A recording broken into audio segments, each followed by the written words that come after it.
Hi guys, good morning. Welcome back to my channel ಅನ್ನದಿ vlogs. ಬನ್ನಿ ಇವತ್ತಿನ ವ್ಲಾಗ್ನ ಸ್ಟಾರ್ಟ್ ಮಾಡೋಣ. ಇವತ್ತಿನ ವ್ಲಾಗ್ ಬೆಳಿಗ್ಗೆಯಿಂದ ಸ್ಟಾರ್ಟ್ ಮಾಡ್ತಾ ಇದ್ದೀನಿ. ಇನ್ನೂ ಫ್ರೆಶ್ ಅಪ್ ಏನೂ ಆಗಿಲ್ಲ, ಇನ್ನೂ ಸ್ನಾನ ಎಲ್ಲ ಮಾಡಬೇಕು. ಪ್ರತಿ ವಿಡಿಯೋನ ನೋಡಿ ಸ್ಕಿಪ್ ಮಾಡಬೇಡಿ. ಹಾಗೆ ನಮ್ಮ ಚಾನಲ್ನ ಯಾರೆಲ್ಲ ಸಬ್ಸ್ಕ್ರೈಬ್ ಮಾಡ್ಕೊಂಡಿಲ್ಲ ಪ್ಲೀಸ್ ಸಬ್ಸ್ಕ್ರೈಬ್ ಮಾಡ್ಕೊಳ್ಳಿ. ಹಾಗೆ ಪಕ್ಕದಲ್ಲೇ ಕಾಣಿಸುವಂಥ ಬೆಲ್ ಐಕನ್ನ ಕ್ಲಿಕ್ ಮಾಡಿ, ಸೋ ದಟ್ ನನ್ನ ಪ್ರತಿ ವಿಡಿಯೋದ ನೋಟಿಫಿಕೇಶನ್ ನಿಮಗೆ ಬರುತ್ತೆ. ಆಗ ವಿಡಿಯೋನ ನೀವೇ ಫಸ್ಟ್ ನೋಡ್ಬೋದು. ಯಾರನ್ನ ಇನ್ನೂ ಮಲ್ಕೊಂಡಿದ್ದಾಳೆ, ಅವಳಿಗೂ ಫ್ರೆಶ್ ಅಪ್ ಮಾಡಬೇಕು, ಇನ್ನು ನಾನು ಫ್ರೆಶ್ ಅಪ್ ಆಗಬೇಕು. ಇವಾಗ ಬ್ರೇಕ್ಫಾಸ್ಟ್ಗೆಲ್ಲ ರೆಡಿ ಮಾಡ್ತಾ ಇದ್ದೀನಿ. ನಮ್ಮ ಪಾಪು ಇನ್ನೂ ಮಲಗಿದಾಳಲ್ಲ, ಅವಳು ಎದ್ದೋಳಷ್ಟರಲ್ಲಿ ಬೇಗ ಬೇಗ ಟಿಫನ್ನ ರೆಡಿ ಮಾಡಿದ್ರೆ ತಿಂದ್ಕೊಂಡು ಸ್ವಲ್ಪ ಹೊರಗಡೆ ಹೋಗೋ ಪ್ಲ್ಯಾನ್ ಇದೆ. ಅದಕ್ಕೋಸ್ಕರ ಇವಾಗ ಬೇಗನೆ ಬ್ರೇಕ್ಫಾಸ್ಟ್ನ ರೆಡಿ ಮಾಡ್ತಾ ಇದ್ದೀನಿ.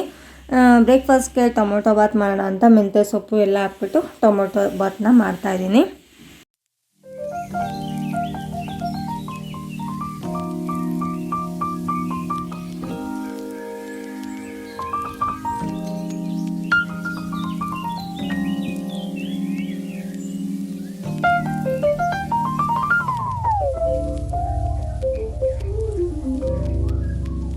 ಟೊಮೆಟೊ ಬಾತ್ ಜೊತೆಗೆ ಸ್ವೀಟ್ ಪೊಂಗಲ್ನ ಮಾಡ್ತಾಯಿದ್ದೆ. ಅಕ್ಕಿ ಮತ್ತು ಹೆಸರುಬೇಳೆ ಹಾಕ್ಬಿಟ್ಟು ಸ್ವೀಟ್ ಪೊಂಗಲ್ನ ಮಾಡ್ತಾಯಿದ್ದೆ. ತುಂಬ ದಿನವೇ ಆಗಿತ್ತು ಸ್ವೀಟ್ ಎಲ್ಲ ಮಾಡಿಬಿಟ್ಟು ಅಂತ.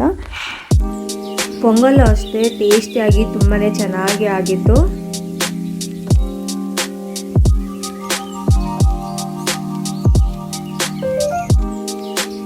ಇವಾಗ ಬ್ರೇಕ್ಫಾಸ್ಟ್ ಎಲ್ಲ ರೆಡಿ ಆಯಿತು. ಟೊಮೆಟೊ ಬಾತ್ ಹಾಗೂ ಸ್ವೀಟ್ ಪೊಂಗಲ್ಲು ಬೇಗ ಬೇಗ ತಿಂದ್ಬಿಟ್ಟು ಆಮೇಲೆ ಸಿಗ್ತೀನಿ. Hi guys, welcome back. ಇವಾಗ ಎಲ್ಲ ರೆಡಿ ಆಗಿದ್ದಾಯಿತು, ಇವಾಗ ಹೊರಟಿದ್ದೀವಿ. ಹಾಯ್ ಮಾಡ್ತೀನಿ. ನಮ್ಮ ಪಾಪು ಈ ರೀತಿ ರೆಡಿ ಆಗಿದ್ದಾಳೆ. ಒಂದು ಸ್ಕರ್ಟ್ ಹಾಕೊಂಡು ಒಂದು ಟೀ ಶರ್ಟ್ ಹಾಕೊಂಡು ಈ ರೀತಿ ನಮ್ಮ ಪಾಪು ರೆಡಿ ಆಗಿದ್ದಾಳೆ. ಎಲ್ಲ ರೆಡಿಯಾಗಿ ಮನೆಯಲ್ಲಿ ಪೂಜೆ ಎಲ್ಲ ಮುಗಿಸಿ ಇವಾಗ ನಾವು ಹೊರಟಿದ್ದೀವಿ. ನಾವು ಎಲ್ಲಿಗೆ ಹೋಗ್ತಾ ಇದ್ದೀವಿ ಅನ್ನೋದು ನಿಮ್ಗಿನ್ನೂ ತಿಳಿಸಿಲ್ಲ ಅಲ್ಲ. ನಾವಿವಾಗ ಹೋಗ್ತಾ ಇರೋದು ಈಶಾ ಫೌಂಡೇಶನ್ಗೆ. ಕೊಯಂಬತ್ತೂರ್ಗಲ್ಲ, ಇಲ್ಲೇ ಚಿಕ್ಕಬಳ್ಳಾಪುರಲ್ಲಿರೋವಂಥ ಈಶಾ ಫೌಂಡೇಶನ್ಗೆ ಹೋಗ್ತಾ ಇದ್ದೀವಿ. ಬನ್ನಿ ಹೋಗೋಣ.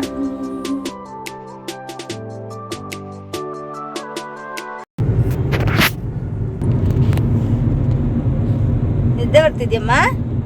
ತಾಚಿ ಬರ್ತಿದ್ಯಾ ನಿಂಗೆ? ತಾಚಿ ಬರ್ತಿದ್ಯಾ ನಿಂಗೆ? ಹಾಗೆ ತಾಚಿ ಮಾಡ್ಬಿಟ್ಟ ಕಂದ ನೀನು.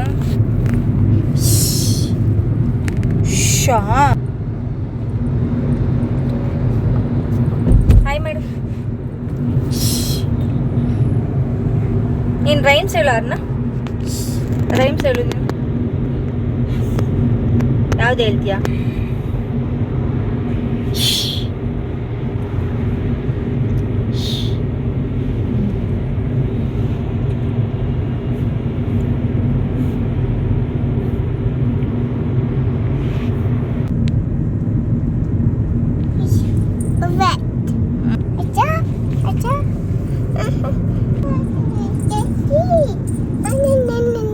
ನೋಡಿದ್ರಲ್ಲ ನನ್ನ ಮಗಳು ಹೇಗೆಲ್ಲ ತರಲೆ ಮಾಡ್ತಾಳೆ ಅಂತ.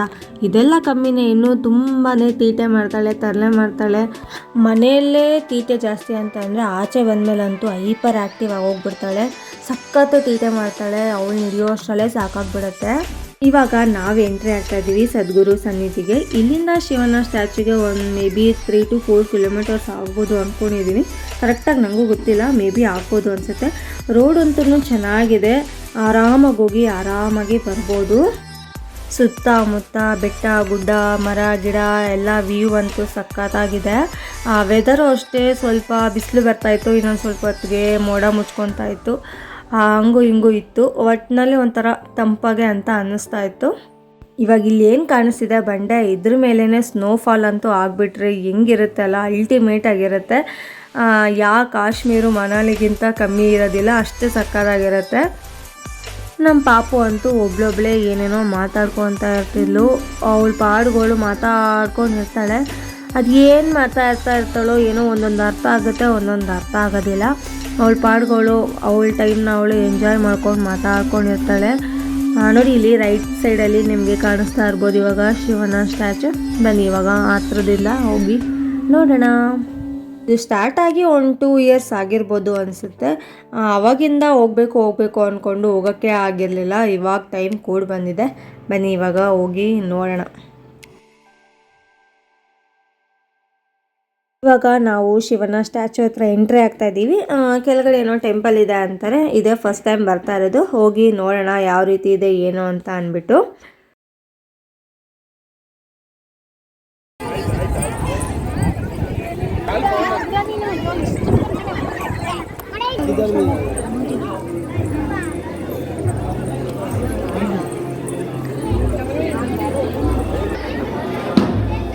ಅದೇ ಲೇಸರ್ ಮಾಡ್ತಾರಲ್ಲ ಅವ ಆ 2 ಕಂಬ ಪೋಲ್ ಐತಲ್ಲ ಅದರಿಂದ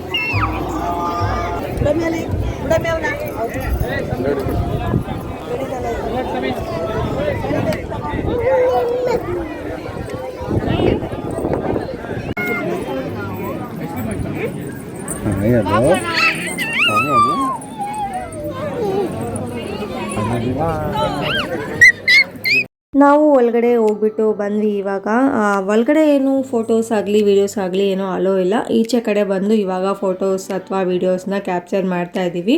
ಒಳಗಡೆ ಒಂಥರ ಪೀಸ್ ಆ್ಯಂಡ್ ಕಾಮಾಗಿ ಚೆನ್ನಾಗಿತ್ತು. ಎಲ್ಲರೂ ಇಷ್ಟ ಇರೋರು ಅವರು ಮೆಡಿಟೇಷನ್ನ ಮಾಡ್ತಾಯಿದ್ರು, ಯೋಗನ ಕುತ್ಕೊಂಡು. ನನಗೂ ಅವರನ್ನು ನೋಡಿ ಇಷ್ಟ ಆಗಿ ನಾನು ಸಹ ಮೆಡಿಟೇಷನ್ನ ಮಾಡಿದೆ.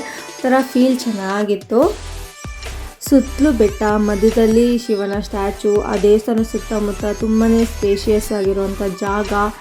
ನಮ್ಮ ಆರ್ನಾಗಂತೂ ಯಾವಾಗಪ್ಪ ಇವ್ರು ಕೆಳಗಡೆ ಬಿಡ್ತಾರೆ ಓಡಾಡೋಕ್ಕೆ ಅಂತ ಕಾಯ್ಕೊಂಡಿದ್ಲು. ಅವಳಂತೂ ಚೆನ್ನಾಗಿ ಆಟ ಆಡ್ತಾಯಿದ್ಲು. ಮೈಂಡ್ಗೆ ರಿಫ್ರೆಶ್ಮೆಂಟ್ ಅಥವಾ ಪೀಸ್ ಆಫ್ ಮೈಂಡ್ ಬೇಕು ಅಂತ ಅಂದರೆ ಈ ದೇವಸ್ಥಾನಕ್ಕೆ ಬಂದು ಹೋಗೋದು ಒಂಥರ ಫೀಲ್ ಚೆನ್ನಾಗಿರುತ್ತೆ.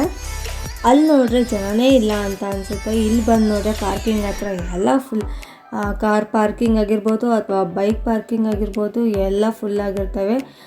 ಜನ ಅಷ್ಟು ದೊಡ್ಡ ಸ್ಪೇಸಲ್ಲಿ ಎಲ್ಲಿಂದ ಕಾಣಿಸ್ತಾರೆ ಅಲ್ವಾ.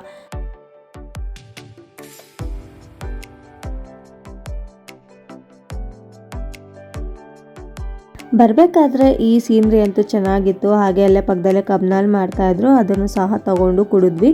ನಮ್ಮ ಪಾಪಗೆ ಈ ರೀತಿ ಆಚೆ ಕಡೆ ಜ್ಯೂಸುಗಳು ಅಲ್ಲರೆ ಇಷ್ಟ ಆಗುತ್ತೆ. ಮನೆಯಲ್ಲೇ ಜ್ಯೂಸ್ ಮಾಡಿಕೊಟ್ರೆ ಅವಳು ಇಷ್ಟ ಆಗೋದಿಲ್ಲ, ಕುಡಿಯೋದಿಲ್ಲ ಅವಳು.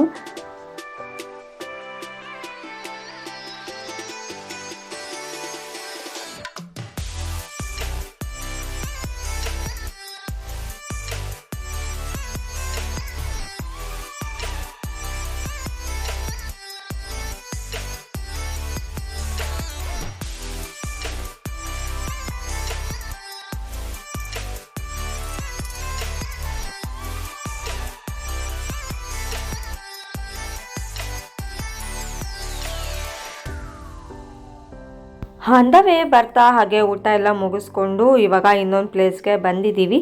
ಯಾವ ಪ್ಲೇಸು ಅಂತ ಅನ್ನೋದನ್ನು ಇವಾಗ ನಿಮಗೆ ತಿಳಿಸ್ಕೊಡ್ತೀನಿ, ಬನ್ನಿ.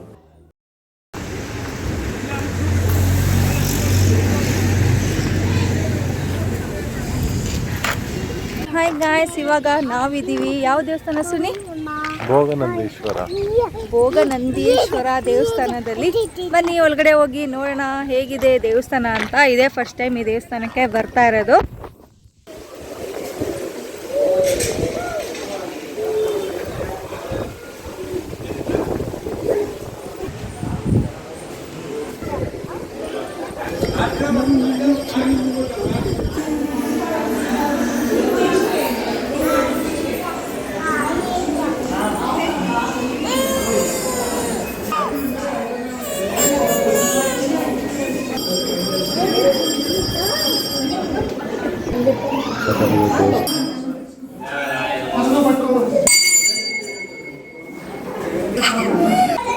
ಅಣ್ಣ ಇಳಿಚಿನಿ.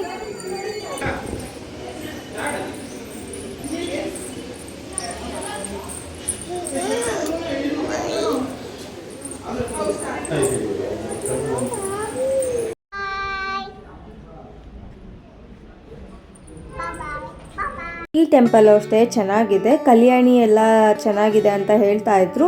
ಬಟ್ ನನಗೆ ನೋಡೋಕ್ಕೆ ಚಾನ್ಸ್ ಸಿಗಲಿಲ್ಲ. ಕ್ಲೋಸಿಂಗ್ ಟೈಮ್ ಬೇರೆ ಆಗಿಬಿಟ್ಟಿತ್ತು, ಕ್ಲೋಸ್ ಮಾಡ್ತಾಯಿದ್ರು. 1-2 ನಿಮಿಷ ನೋಡ್ಕೊಂಬರ್ತೀವಿ ಅಂತಲೂ ಕೇಳಿದ್ವಿ, ಬಟ್ ಬಿಡಲಿಲ್ಲ. ಟೈಮ್ ಆಗುತ್ತೆ ಅವ್ರಿಗೆ ಅಂತ ಅಂದ್ಬಿಟ್ಟು ಲಾಕ್ ಮಾಡ್ಕೊಂಡು ಹೊರಟೆ ಹೋದರು. ಸರಿ ಬಿಡಿ ಆಯಿತು, ನೆಕ್ಸ್ಟ್ ಟೈಮ್ ನೋಡೋಣ ಅಂತ ಅಂದ್ಕೊಂಡು ಸುಮ್ಮನೆ ಆದ್ವಿ. ಬಟ್ ದೇವಸ್ಥಾನ ಮಾತ್ರ ಚೆನ್ನಾಗಿದೆ. ಒಳಗಡೆ ಫೋಟೋಸ್ ವೀಡಿಯೋಸ್ಗೆ ಅಲೋ ಇಲ್ಲ. ಈಚೆ ಕಡೆ ನಾವು ಬಂದು ಫೋಟೋಸ್ ವೀಡಿಯೋಸ್ನ ಕ್ಯಾಪ್ಚರ್ನ ಮಾಡ್ಕೊಂಡ್ವಿ. ಯಾರಾದರೂ ಟ್ರೆಡಿಷ್ನಲ್ ಆಗಿ ಫೋಟೋ ಶೂಟ್ ಮಾಡಿಸ್ಬೇಕು ಅನ್ನೋದಾದರೆ ಈ ಟೆಂಪಲ್ನ ಪ್ರಿಫರ್ ಮಾಡ್ಬೋದು. ಫೋಟೋಗೆಲ್ಲನೂ ಸೂಪರ್ ಪ್ಲೇಸ್ ಅಂತಲೇ ಹೇಳ್ಬೋದು.